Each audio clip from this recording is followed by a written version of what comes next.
A girl thought she was grand, fell in love, found out firsthand. Went well for a week or two, then it all came unglued. And everything I can remember, it's all about the he said, she said bullshit. I think you better quit. And I turn around on a one-way street. I can't give you what you wanted. I'm 6 feet from the edge and I'm thinking it's not over, 'cause a part of me is dead and in the love and hate once before. A hero could save us. I'm not gonna stand here and wait. I'll hold on to the wings of the eagles. Watch years go fly away.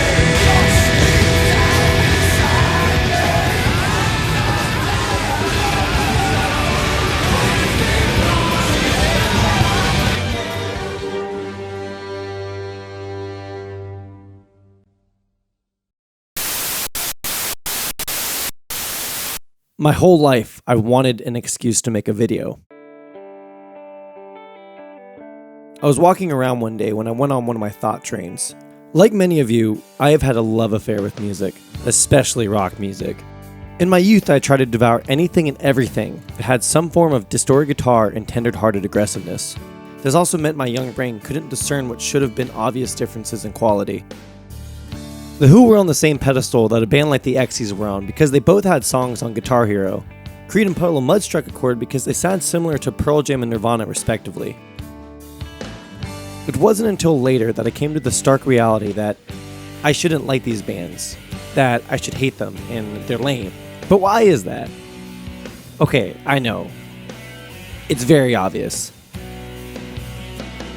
I began thinking of ways to immerse myself and to completely shut out everything besides what we call butt rock for 1 week, to abandon everything that I listened to and transport into a time where your CD collection constituted your taste.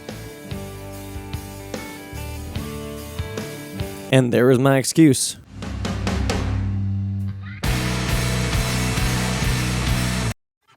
Before I proceed, I do need to come clean. I won't be locking myself in a room and blasting the likes of Limp Bizkit every day.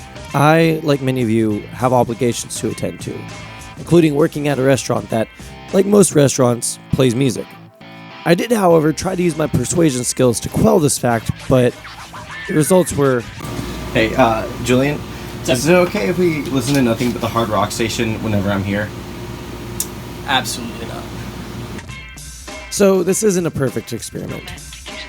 All I can guarantee is that my Spotify will most likely start recommending Alter Bridge to me, and my record player will go another week without being touched. Even though after some research, I found that butt rock vinyls do exist, I actually wonder how many of these sold. Belly here for 93.3 WMMR, and some of you still aren't listening to The Morning Zoo. You've got no idea what Hawaiian Shirt Gonzo Friday is, or even Hump Day, while 93.3 WMMR now declares guerrilla warfare. Do you ever wonder where the term butt rock comes from?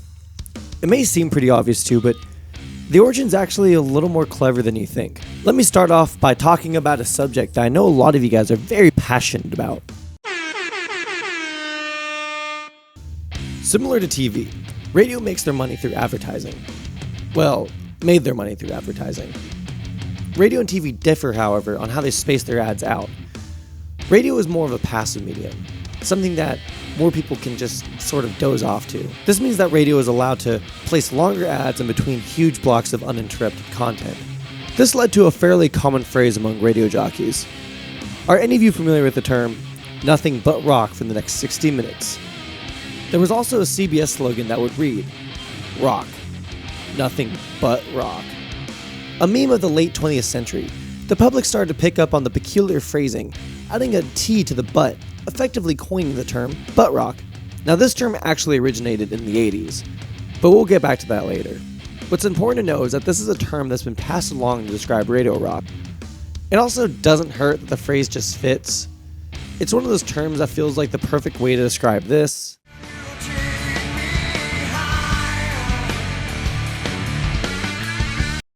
and this.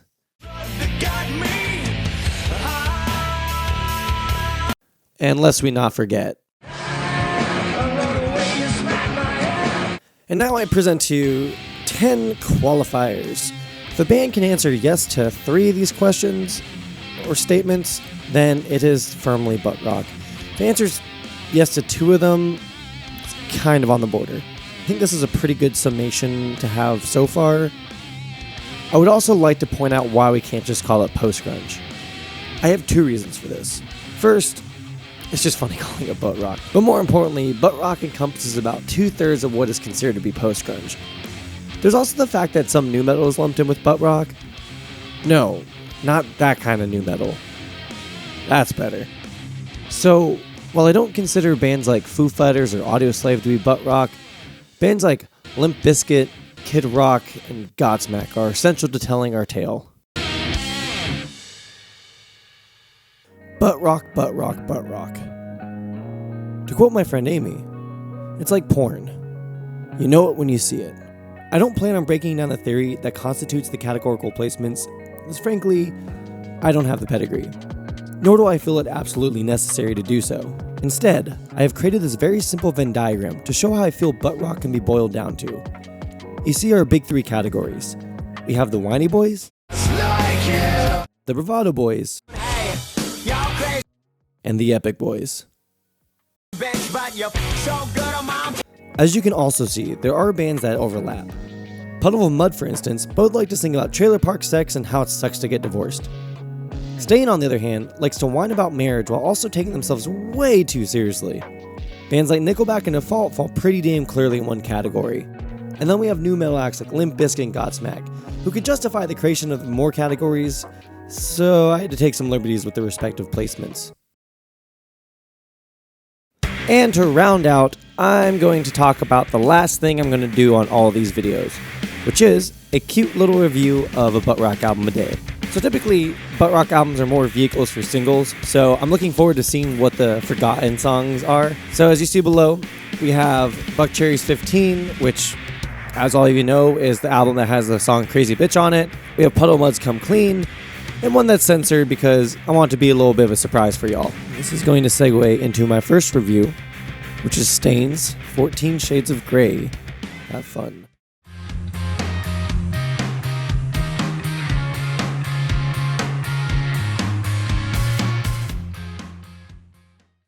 If I had one word to describe this album, it would be trying.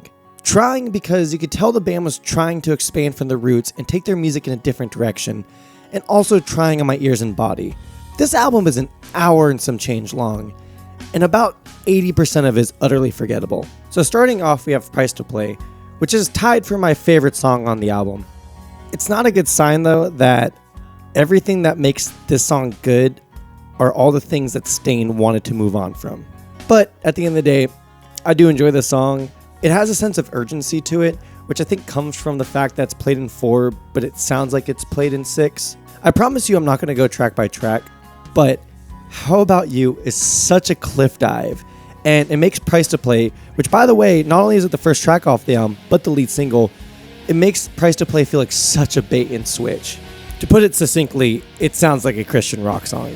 Then we have the song that was obviously made to be the single that sold fans both old and new on the new direction of this band. And I don't think it's really that bad of a song, but I do think It's Been a While is better.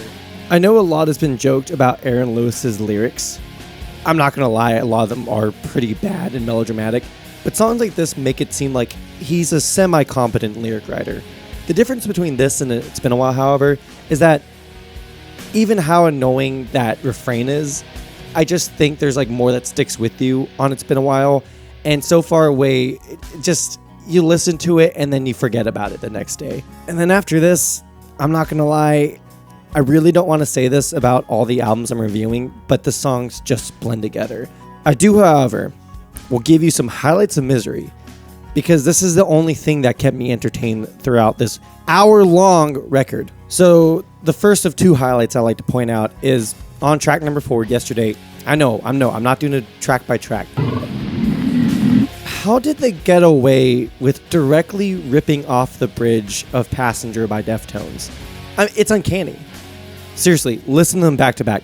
I'm pretty sure the drummer was using the same exact equipment that Abe Cunningham used on that song. And we're going to skip ahead a bit to get to the next highlight.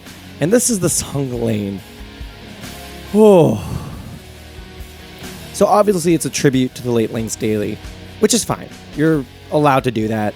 What makes this a highlight of Misery, however, is that instead of doing a song in their own style, they make the song sound like a B-side off a Jar of Flies. And Aaron Lewis's Lane Staley impression is laughable. So you may be wondering, what's the other song that's tied with my favorite song? And that's the last song. And God bless them for naming it Intro, because it gives some insight to their sense of humor, which I'm assuming is not good. Speaking of bad sense of humors, you can say it's been a while since I've enjoyed a song on this album. So what do I like about this song? Well, the first thing that's cool is that they actually bothered to write an intro for it. It's just a simple drum and bass, nothing too fancy. The drummer is playing a basic marching cadence and the bassist is sticking to 2 notes. And here's a term I didn't think I would use for any of these albums, but it has atmosphere. Finally, the song builds into this very climactic chorus and it feels well earned. They actually decide to play some violins, which typically would sound very cheesy, but it fits. And opposed to Aaron Lewis just crooning over whatever the band wrote, it actually feels like they wrote the song together because his voice really drives the point home. And I think the difference between this song and, well, pretty much every song off the album is that you could tell there was actually a goal with this song instead of just having an album that's like paint by numbers. In short, because this review is getting a little bit longer than I anticipated, this album is like having 2 really interesting bookends. Ones that look like the Death Star, or maybe like a bicycle, anything I can find an image of on Google, holding together a bunch of those really shitty nondescript books that you see at Goodwill. And for that, I'm giving it a 48%. Also, the title of this album is fucking stupid.